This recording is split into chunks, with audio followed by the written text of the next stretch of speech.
누가복음 24장 5절.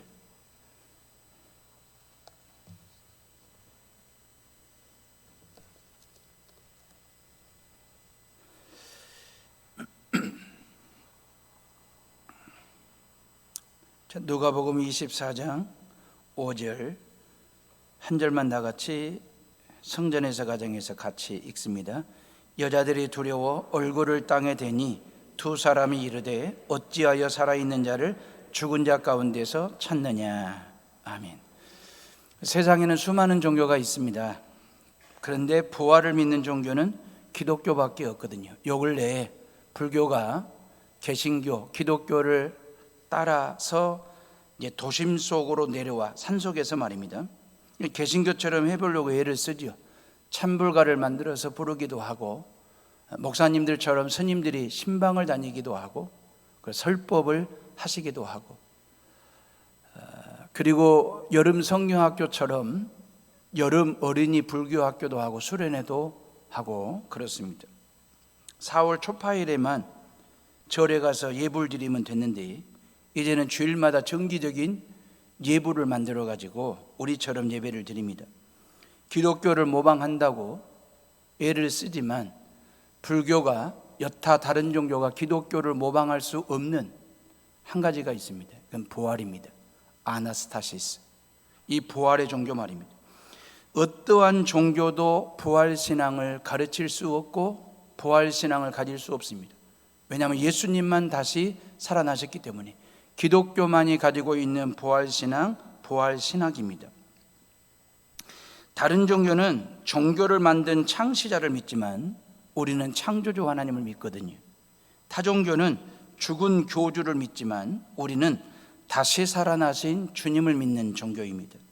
우리 옆 사람에게 인사하시죠. 아나스타시스. 뒤에 계신 분들에게도 다시 한번 아나스타시스. 이 말은 주님이 부활하셨습니다 이 말이에요. 주님이 다시 살아나셨습니다. 아나스타시스 그러거든요. 예수님은 십자가에 못 박혀 죽으셨습니다. 왜냐하면 이 방법밖에, 이 길 외에는 다른 길이 없었어요. 죄인들의 죄값을 지불하는 유일한 길이고 방법이기 때문에, 그래서 예수님께서 떡을 떼듯이 빵을 찢듯이 그렇게 십자가 위에서 당신의 살을 찢어 행주를 쥐어짜듯이 십자가 위에서 당신의 몸을 털어 쥐어짜듯이 모든 피를 다 쏟으셔서 우리의 죄값을 지불하셨거든요. 그 살과 피를 상징하는 떡과 잔을 조금 전에 우리는 먹고 마시는 성찬에 참여하신 것이고요. 지난 금요일 날 예수님이 아침 9시에 십자가에 매달리셨습니다. 오후 3시에 운명하셨거든요. 6시간 동안 십자가에 매달려 계셨어요. 아리마대 요셉이 예수님의 시신을 거두어 조촐하게 장례를 치러드렸습니다. 12제자들은 놔두고라도 베드로라도 상주가 돼가지고 예수님의 장례식을 지켰더라면 얼마나 좋았을까, 다행스러웠을 건데 그리하지 못하고 모두가 다 도망을 쳤거든요. 장례를 치르고 난 후 3일이 지난 지금 이 주일날 말입니다. 이 새벽에 예수님은 말씀하신 대로, 약속하신 대로 다시 살아나셨어요. 부활하셨어요. 이걸 아나스타시스라고 이야기하거든요. 사복음서를 보면 예수님께서 죽은 자를 살린 기적 같은 이야기가 몇 번 나옵니다. 첫 번째가 나인성 과부의 아들을 살린, 이미 죽어가지고 운구 장례 행렬 중에 있었어요. 근데 과부의 아들이니 얼마나, 그 과부가 예수님께 나와 우는 겁니다. 그 측은지심에 예수님이 그 관 뚜껑 위에 손을 얹고 그랬어요. 청년아, 내가 네게 말하노니 일어나라고 말씀하실 때에 죽어 매장하려고 했던 그 청년이 일어나 예수님과 말씀을 주고받더라. 다시 살아난 그 청년을 그 어머니에게 건네주었더라. 이게 누가복음 7장 15절 말씀에 나오는 얘기거든요. 두 번째가 회당장 야이로 12살 배기 외동딸을 예수님이 살리신 사건이 있습니다. 눈에 넣어도 아프지 아니할 외동딸 12살 배기 야이로의 딸. 가버나움의 회당장이었거든요. 가버나움의 회당장이면 유대인들의 종교 지도자 중에 최상위급 지도급에 있는 야이로였습니다. 존경받는 사람이었습니다. 그런데 인간적으로 예수님과 야이로를 견주어 보면 예수님은 게임이 안 돼요. 왜냐하면 예수님은 목수의 아들이었거든. 랍비도 아니었습니다. 근다고 해서 나이라도 지긋하게 먹은 어른이었냐? 아니었거든요. 갈릴리 촌동네 촌뜨기 청년 예수였거든요. 이런 청년 예수에게 회당장 야이로가 찾아갈 일이 없습니다. 평생 안 만나도 괜찮을 관계입니다. 그런데 외동딸 문제만 아니면 예수님 만날 일이 없어요. 근데 생명보다 귀한 딸이 죽어져 가고 있어요. 그래서 애비로서 해줄 수 있는 게 아무것도 없더라는 거예요. 회당장이라고 하는 사회적인 직분과 신분 가지고 이 죽어가는 딸을 위해서 할 수 있는 게 아무것도 없다는 사실, 자신의 한계를 느꼈을 때, 인정했을 때 야이로의 눈이 예수님이 보이기 시작한 겁니다.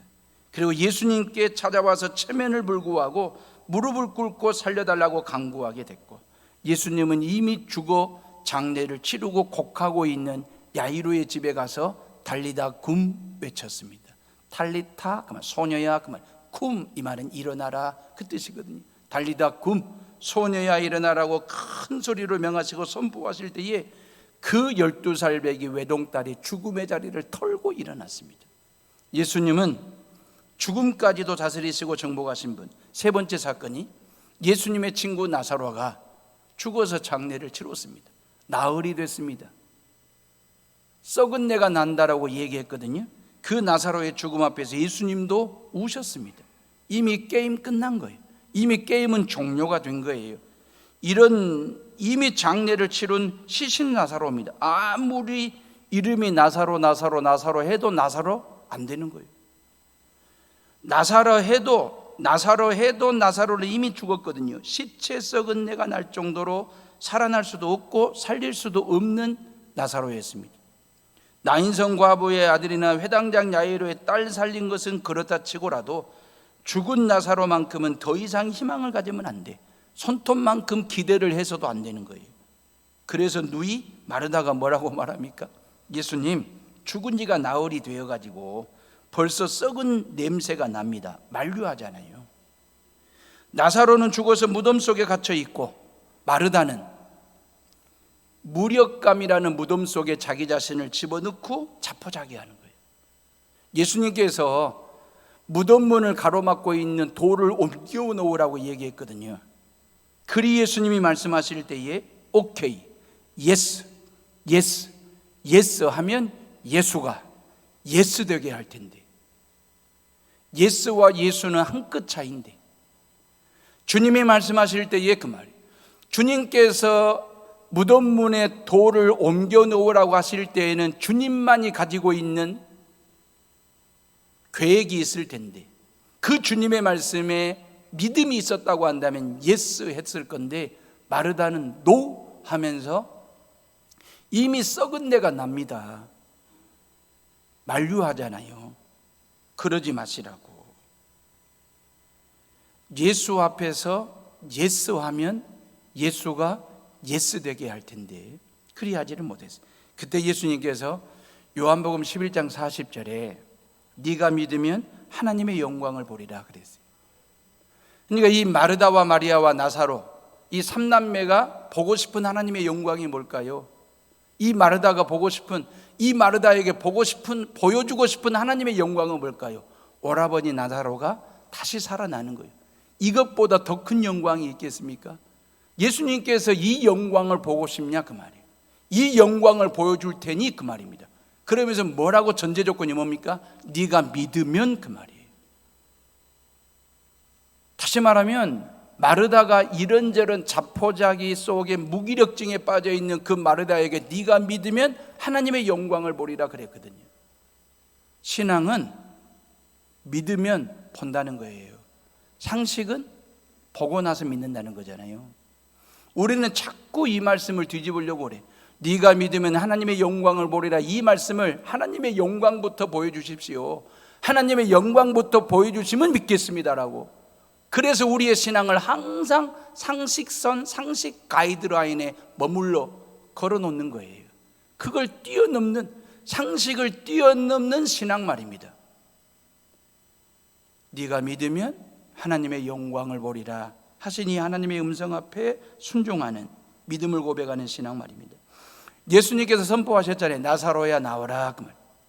죽음의 무덤을 깨뜨리고 너를 부여잡고 있는 죽음의 사슬을 끊어내고 나오라고 말씀하시고, 썩은 내가 나는 무덤에서 나오라고 말씀하셨는데, 나인성 과부의 아들 죽은 청년을 향하여 일어나라, 외동딸 야이로의 딸을 향하여 달리다 굼 말씀하시고, 나사로를 향하여 나오라고 말씀하시는, 명령할 수 있는 것은 예수님의 생명의 원인이 되시고, 예수님의 생명의 원천이 되시고, 예수님이 생명의 창조주가 되시고, 예수님께서 생명의 모든 것이 되시기 때문에 이미 죽은 야이로의 딸을 향하여 달리다 굼 선포할 수 있고, 썩은 내가 나는 나사로를 향하여 나오라고 말씀하시고 명령하실 수 있는 이유는 뭐냐면, 전능하신 창조주이시고 전능하신 분이시기 때문에. 선포로만 끝난 게 아닙니다.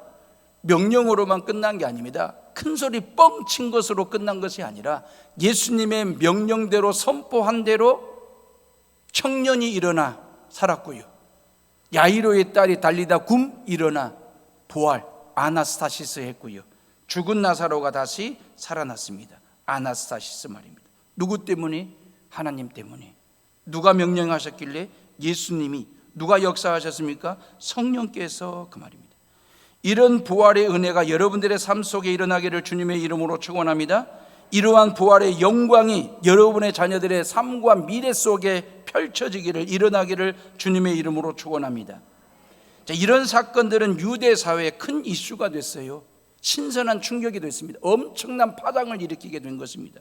왜냐하면 유대인의 큰 무리가, 요한복음 12장 9절에 보니까 유대인의 큰 무리가 예수께서 여기 계신 줄을 알고 오니 이는 예수만 보기 위함이 아니요 죽은 자 가운데서 살리신 나사로도 보려 함이니라 그랬어요. 예수님만 보고 싶어서 온 게 아니고 나사로도 보고 싶어서, 능력을 행하신 예수님만이 아니라 능력을 받은 그 나사로까지 보기 위해서 많고 많은 사람들이 몰려왔다, 찾아왔다. 다시 말하면 전도의 열매가 맺어지게 됐다라고 하는 거죠. 그러면 성경 10절로 11절에 보니까 대제사장들이 나사로까지 죽이려고 모이하니 나사로 때문에 많은 유대인이 가서 예수를 믿음이르라 그랬어요. 하나님의 영광을 드러낸 나사로 때문에, 하나님의 능력을 드러낸 그 나사로 때문에 수많은 사람들이 예수님을 믿게 되더라. 그래서 종교 권력자들이 예수만 죽이는 게 아니라 나사로까지 죽이려고 모의하더라 할 정도로 전도의 열매를 맺는 능력을 보여주는 바로 이 베드로의 모습, 아니 나사로의 모습 말입니다. 사도들의 복음의 핵심은 뭐였습니까? 십자가 죽음과 부활이었거든요. 예수님의 부활은 그리스도 안에 있는 사람들에게 영생의 소망을 주고, 이 복음의 특징이 지상교회를 통하여 달리다 굼 소생케 하시고 회복되게 하는 역사 말입니다. 이제 주님 차례가 됐잖아요. 이제 예수님이 죽어야 될 차례고 예수님이 다시 살아나야 될 차례 말입니다. 요 세 사람과는 차원이 다른 죽음, 차원이 다른 다시 살아나는 부활 말입니다. 요 세 사람은 그냥 죽은 거예요. 병사 아니면 자연사 말입니다. 그리고 예수님께서 살려주신 사람들이잖아요. 그런데 예수님의 죽음은 병사도 아니고 자연사도 아니거든요. 그렇다고 해서 타살이라고 얘기해야 될까? 아니면 자살이라고 말하기에는 너무 막 나가는 것 같고, 예수님의 죽음에 대한 해석, 불법적인 재판에 의해서 십자가 사형 언도가 떨어진 것은 공권력에 의한 타살인 듯 하기도 하지만, 예수님의 죽음을 어떻게 풀어야 할까요?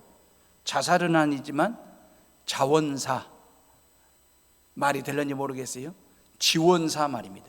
예수님이 십자가 죽음을 자원하셨거든요. 지원하셨거든요. 한 번 더 깊이 들어가 볼까요? 하나님 아버지께서 허락하신 죽음 말입니다.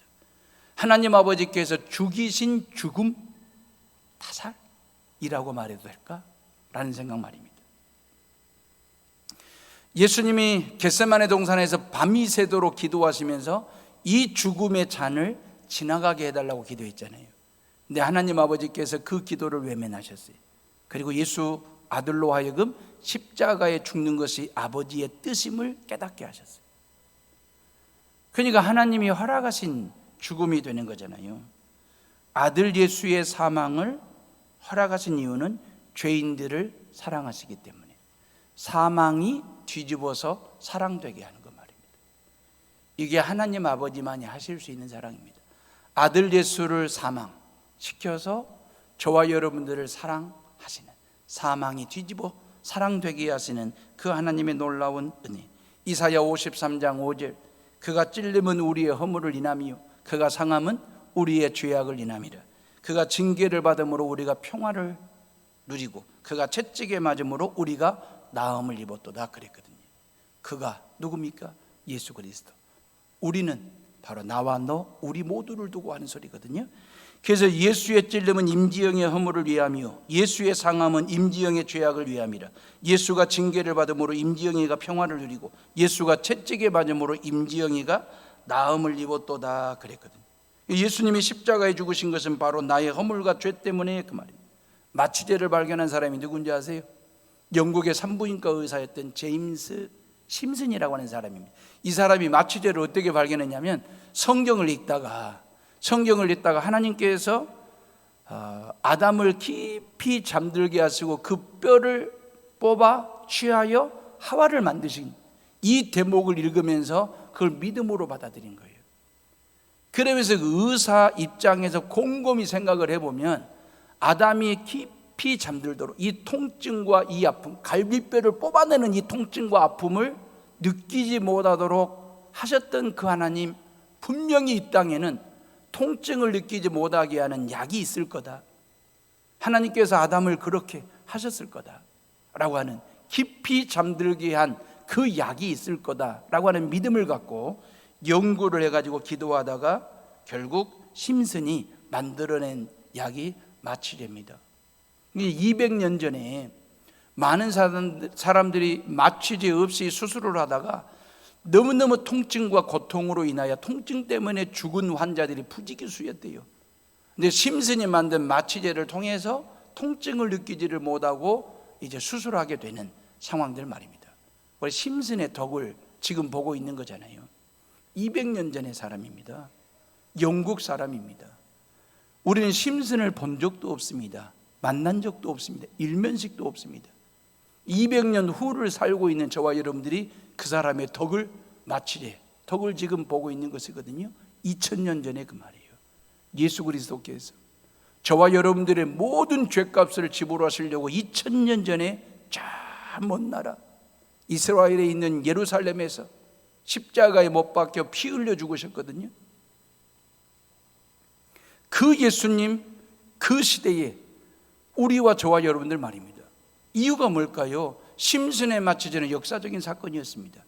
역사적인 사건이고 의료계의 한 획을 긋는 의료 발전에, 환자 건강 회복에 한 획을 긋는 일이었고 사건이었거든요. 예수 그리스도의 십자가의 죽음, 역사적인 사건입니다. 그 일이 곧 나를 위한 일이 되었고 그 말입니다. 사랑하는 에오름의 식구들이요, 예수님은 십자가의 죽음만 준비하셨습니다. 죽음만 준비하셨다고 제가 굳이 말씀하시는 이유는 무덤을 준비 안 하셨다는 거예요. 오로지 예수님은 죽음만 준비하셨어요. 그래서 마지막 식사를 하시면서 제자들의 발을 씻겨주시면서 섬김의 본이 뭔지 그 말입니다. 12명의 제자들의 발, 그것도 예수님 혼자 손수 직접 24개의 발입니다. 저 같으면 제가 그냥 샘플로 베드로의 발만 씻겨주고, 그리고 베드로에게 야고보의 발을 네가 씻겨줘라, 야고보 네가 요한의 발을 씻겨줘라, 요한 네가 바돌로메의 발을 씻겨줘라, 바돌로메는 도마의 발을 씻겨주고, 그러면서 순차적으로 가룟 유다의 발까지 12명이 쪼르륵 순차적으로 씻겨주면 예수님도 힘들지 않고 훨씬 더 제자들도 경험 삼아 그럴 수도 있잖아요. 아니면 딱 12명이잖아요. 2인 1조로 조를 짜가지고 서로가 서로 간에 발을 씻겨주도록 해도 될 일인데 왜 예수님이 직접 손수 그 말이에요. 12명의 제자들의 발을, 그것도 가룟 유다의 발까지 그 말이에요. 가룟 유다는 조금 있으면 떡과 잔을 받자마자 먹지도 않고 뛰쳐나갈 놈이에요. 예수를 팔기 위해서, 예수를 배신하고 이미 마음속에 또아리를 틀고 있는 그 친구입니다. 예수님이 그걸 모르고 있는 것도 아닌데 오히려 그런 가룟 유다의 발을 제끼신 게 아니고 그 가룟 유다의 발을 잡는 순간 더 따뜻하게, 더 꼼꼼하게, 더 촘촘하게, 더 정성스럽게 가룟 유다의 발등과 발바닥과 발가락 사이사이를 꼼꼼하게 씻겨주지 않았을까? 그게 예수님의 마음이지 않았겠어요? 이유가 뭘까요? 촉각적인 사랑입니다. 스킨십, 터치하는 사랑 말입니다. 지난 3년 동안 제자들을 사랑하시되 시각적인 사랑을 한 거예요. 보는, 눈으로 보는 사랑 말입니다. 청각적인 사랑을 한 거예요. 귀로 듣는 사랑 말입니다. 촉각, 후각적인 사랑을 한 거예요. 12제자들의 몸에서 나오는 채취, 그걸 코로 냄새를 맡으면서 이러한 오감 중에 3가지 감각을 가지고 사랑을 했거든요. 시각적이고도 청각적이고도 후각적인 사랑을, 보고 듣고 맡고, 그런 사랑을 한 거예요. 근데 십자가의 죽음을 앞에 놓고 4번째 감각, 촉각입니다. 12제자들의 발을 꼼꼼하게 씻으시면서 스킨십, 터치하는 사랑 말입니다. 이게 예수님의 사랑이에요. 그러면서 이제 마지막 오감 중에 4번째, 5번째 감각이 뭡니까? 미각입니다. 미각은요, 혀의 표면에 있는 돌기, 유두의 옆부분에 있는 미래에서 맛을 느낀다고 하는데, 미래에는 미세포가 있어가지고 맛을 가진 물질이 미세포를 자극하면 그것이 미신경에 의해 대뇌에 전해져서 단맛, 쓴맛, 짠맛, 신맛을 느낀다는 거예요. 이 인터넷 검색에서 나온 얘기입니다. 그러면 예수님은 제자들에게 미각적인 사랑, 오감 만족, 오감 사랑을 하시려고 마지막 미각적인 사랑을 주시려고 떡을 떼어 주시면서 내 살이다, 씹어서 먹어라. 잔을 건네시면서 내 피다, 마시라고 말씀하시는 거예요. 혀로 느끼는 사랑 말입니다. 혀로 느끼는 사랑. 살 같은 떡을 씹고 씹어 먹으면서 예수님의 사랑을 미각적으로 혀로 느끼는 것, 피 같은 잔을 마시면서 죄인들을 향한 예수님의 사랑을 혀로 미각적으로 느끼는 것, 오감으로 나누는 사랑, 이거 하나하나가 얼마나 귀하고 중요합니까? 선남 선녀가 서로 만남을 가질 때 그 말이에요. 처음에는 시각적인 사랑을 하죠. 눈으로 보는 사랑 말입니다. 청각적인 사랑, 상대방의 목소리를 들으면서. 후각적인 사랑은 상대방에서 나오는 채취를 통해서 이제 그런 사랑들을 하는 거잖아요. 시각적으로 참 보기에 좋다, 청각적으로 친절하다, 후각적으로 훈훈하다. 그리고 촉각, 터치하는 사랑을, 스킨십을 통해서 따뜻한 온기를 느끼잖아요. 그러면 청혼하는 거예요. 결혼하자고. 그래가지고 두 사람이 결혼식을 올리고 나면 그때부터 미각적인 사랑을 나눠요. 혀로 나누는 사랑 말입니다. 성찬식은 이런 의미에서 예수님 사랑의 클라이막스예요. 우리를 얼마나 어떻게 사랑하시는지를 보여주시고 느끼게 하시고 가슴에 새기게 하신 사랑이 성만찬, 떡과 잔이에요. 혀로 느끼는 거니까. 예수님은 다락방에서 12제자들의 발을 씻기면서 촉각적인 사랑을 나누었어요. 스킨십하는 사랑. 성만찬을 통해서 혀로 미각적인 사랑을 주고받았어요. 그리고 겟세마네 동산에 가셔서 기도하시고 하나님의 뜻대로 십자가를 지고 골고다 언덕까지 뚜벅뚜벅 한치의 오차 없이 구원의 길을 걸어가십니다. 죽음만 준비하셨어요. 베드로에게 무덤 좀 준비해라, 그렇게 말씀하신 적이 없어요. 양지 바른 곳에, 동서남북 가장 양지 바른 명당에, 명당을 찾아가지고 묘를 쓸 준비하라고 말씀하신 적이 없습니다. 십자가 죽음만 준비하셨습니다. 왜 그러셨을까요? 3일 후에 다시 살아나실 것이니까. 3일 머물 무덤을 굳이 만들 필요가 없는, 준비할 것이 없는, 그래서 예수님의 부활이 이 세상의 무덤에 대한 인식을 바꿔놓은 거예요. 우리나라는 무덤 숭배 사상이 있습니다. 명당을 찾아 산만리를 헤맵니다. 어떤 돈도 지불할 자신이 있습니다. 명당이라고 한다면. 좋은 곳에 무덤을 쓰려고 명당을 찾아요. 용산이 명당이라고 청와대를 버리고 나옵니다. 공간이 사람을 지배한다? 성경적이지 않습니다. 사람이 공간을 지배하게 되어 있습니다. 하나님께서 사람이 살 수 있는 모든 공간을 다 만들어 놓으시고 5일 동안 6일째 되는 날 사람을 당신의 형상대로 지으시고 다스리고 통치하시라고, 충만하라고 이 공간을 사람에게 맡겨 놓으셨거든요. 그래서 공간이 사람을 지배하는 게 아니고 사람이 공간을 지배하도록 그 말입니다. 100평짜리 아파트, 이 공간이 행복과 불행을 결정하고 지배하는 것입니까? 그 얼마나 인간의 삶이 불행하겠어요. 오히려 공간을 사람이 지배해야 맞죠. 사람이 지배하는 공간이면 100평짜리 아파트에 살면서도 불행하게 사는 사람이 있을 수 있고 10평짜리 아파트에 살면서도 행복하게 사는 사람들이 있습니다. 왜요? 행복과 불행은 공간이 결정하는 게 아니고 사람이 결정하기 때문에. 공간이 사람을 지배한다고 믿으니까 명당 찾아 용산으로 가는 거예요. 공간이 사람을 지배한다고 믿으니까 무덤까지도 명당을 찾는 것입니다. 그래서 무덤까지도 호화스럽게 맨션으로 만들어놔요. 저승에 가서도 먹고 살라고 옛 군왕들의 묘를 들어가 봐보세요. 옛 군왕들의 묘를 들어가면 장신구도 있고요, 생활용품 도구들도 있어요. 옛날 부여라고 하는 국가 아시죠? 순장제도가 있었거든요. 부여 땅에 가서 보면 순장제도에 의해서 주인을 섬겼던 종들 말입니다. 세상에 주인이 죽었다고 그 종들 100명을 주인 무덤 속에 생매장을 했던 무덤이 있습니다. 이게 뭔 짓이래요? 고대 이집트에는 임금의 무덤인 피라미드가 있어요. 높이가 140m예요. 둘레가 140m로 2톤 반짜리 돌 230만 개를 쌓고 쌓아서 만든 무덤이에요. 제가 우리 교인들 데리고 가봤거든요. 성지순례를 가면서 10만 명의 노동자가 30년간 만든 무덤이 지금의 피라미드거든요. 왜 이런 무지한 짓을 했을까? 잘못된 부활신앙이 있었기 때문에. 그래서 인간은 죽음을 준비하지 않고 무덤을 준비하는 존재예요. 어리석은, 안타까움이죠. 세상의 다른 종교와 기독교의 다른 점이 뭔지 아십니까? 다른 종교의 창시자들은 죽어서 무덤을 남겼습니다. 불교의 석가모니나 이슬람의 마호멧도, 유교의 공자와 맹자도 다 죽었어. 그 누구도 다시 살아나지를 못했어요. 그래서 그들은 명당 중에 명당을 잡아서 무덤을 호화스럽게 크게 만들어냈고 그걸 성지화했습니다. 그런데 예수님의 무덤은 크지도 않습니다. 아주 작습니다. 호화롭지 않습니다. 가서 보면 정말 허접하기 그지 없습니다. 초라합니다. 더 놀라운 것은 비어 있습니다. 아무것도 없습니다. 왜?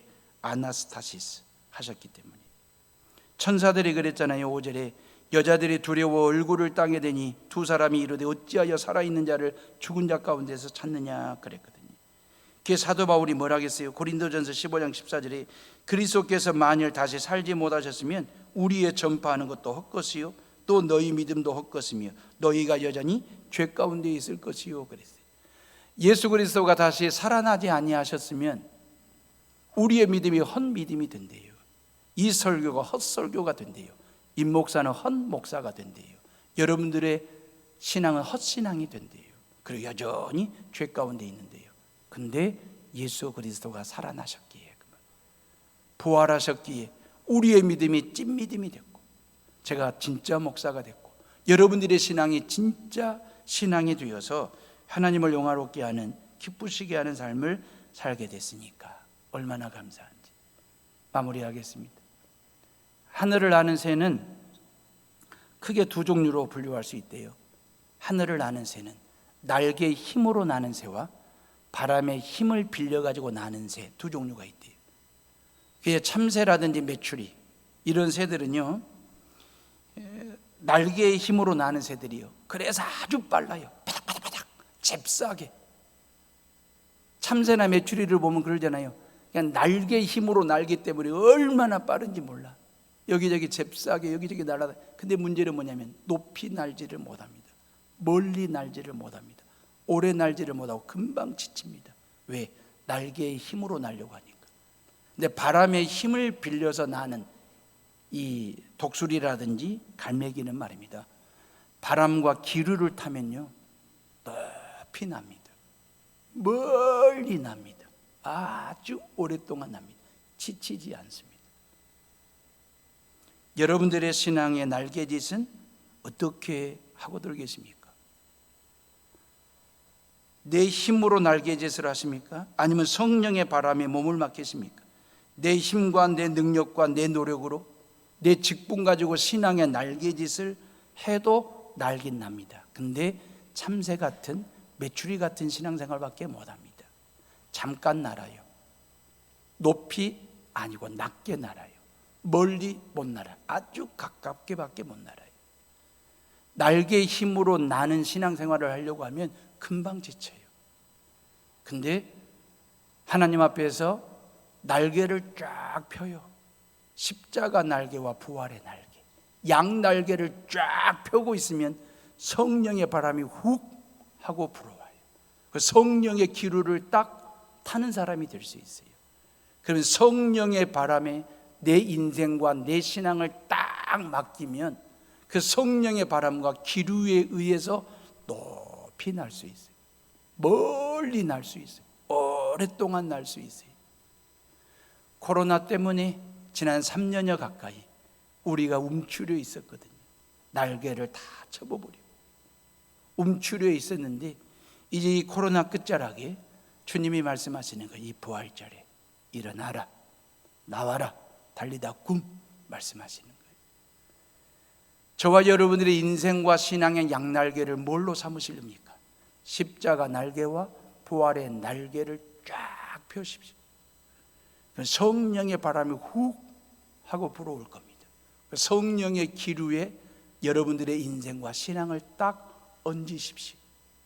그 바람과 기류에 의해서 여러분들이 하고 싶은 데까지 날아갈 수 있고 높이, 멀리, 오랫동안 날 수 있는 신앙이 된다. 이제는 코로나 이후가 됐으니까요, 매주마다 이 성전에 날라오세요.